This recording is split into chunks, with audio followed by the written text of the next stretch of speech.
I can live in a sim.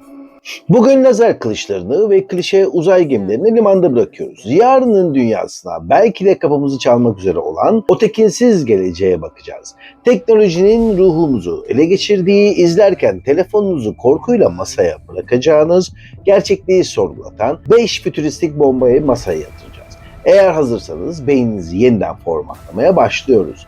Kemerleri bağlayalım çünkü bu akşam gerçekliğinizle vedalaşmak üzeresiniz.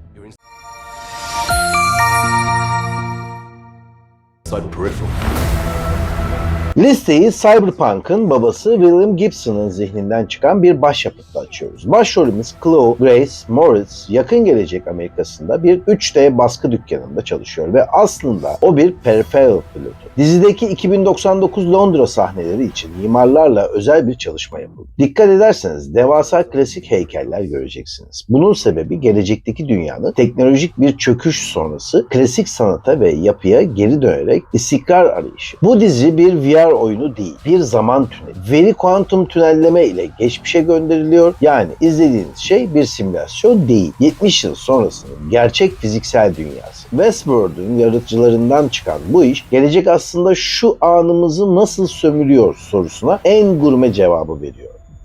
Dostlarım, bu listenin arkasında koca bir ekip yok. Her saniyeyi, her kareyi tek başıma hazırlıyorum. Eğer bu emeğe inanıyorsanız bir beğeni ve abonelikle omuz vermeniz benim için çok büyük.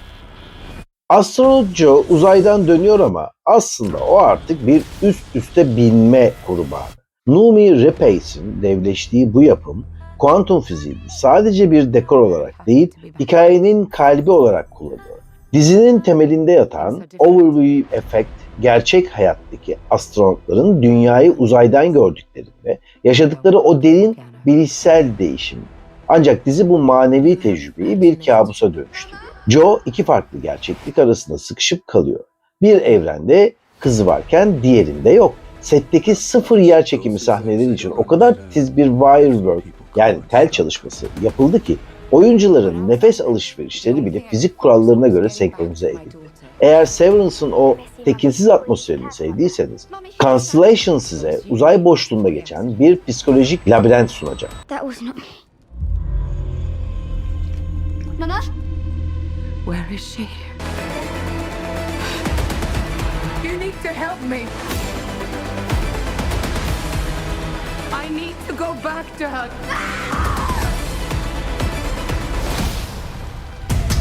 How long have you willingly been committing treason against the United States government? What? Ki teknolojik versiyonu olarak tanımladılar. Alexander kendi ajansının onun etrafında For all the things you don't know.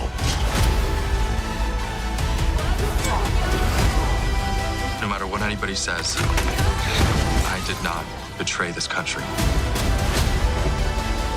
We either save the mission or save his life.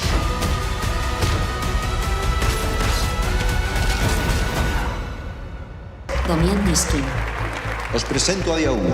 Barcelona'nın kalbi Mobil Dünya Kongresi'nde atarken tüm teknoloji dünyasının felç olduğu o anı hayal edin. Day One, teknolojinin bir nimetten nasıl bir prangaya dönüştüğünü İspanyol sinemasının o sert ve estetik diliyle anlatıyor. Başrol Alex Gonzalez'in canlandırdığı Ulisse karakteri aslında bir teknoloji dehasıyken kardeşinin ölümü sonrası bir münzeviye dönüşmüş durum. Dizi Barcelona Supercomputing Center gibi gerçek teknoloji üslerinde çekildi. Hikayenin kan damarı dijital dünyanın çökmesiyle birlikte insanların hayatta kalmak için o unuttuğumuz insani yeteneklere geri dönme zorunda kalması. Hem bir felaket senaryosu hem de çok derin bir sistem eleştirisi. Teknoloji bizi kurtarıyor mu yoksa bizi köleleştirip yalnızlığa mı itiyor sorusunu bu videoda masaya yatırıyoruz.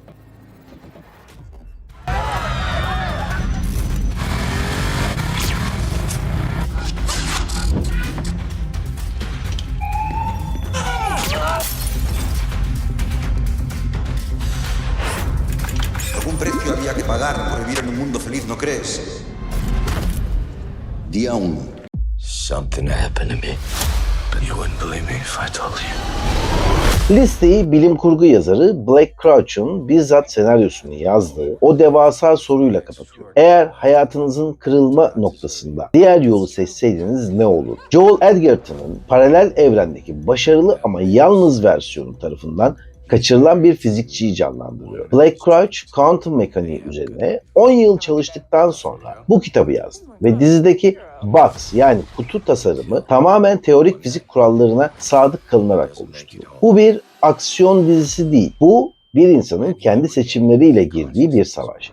Sezon boyunca Jason 1 ve Jason 2 arasındaki o ince ahlaki farkları izlerken kendi hayatınızdaki o büyük acabaları düşüneceksiniz. Kurgu o kadar sağlam ki final bölümünde kalbinizin sıkışacağını garanti ediyorum. Have you done something to them? I don't know who you're talking about. It's Jason. You know me. I've never served you. It's not funny. Just tell me you know who I am. I've never seen you before in my life. Evet, geleceğin 5 farklı yüzüne baktık ama asıl soru şu. Siz bu geleceklerin hangisinde hayatta kalabilirdiniz ya da hangi teknoloji sizi gerçekten korkutuyor? Yorumlarda o gurme sohbeti başlatalım. Ben her zamanki gibi orada bekliyorum. Bu arada bu emeğe bir beğeniyle omuz verirseniz bu gemi çok daha hızlı yol alır gençler. Bir sonraki dosyada, simülasyonda bir hata çıkana dek görüşmek üzere. Şimdilik fişi çekiyoruz. Hadi eyvallah. Is me. Hey, fam. Your life is so lonely. Why would he do that?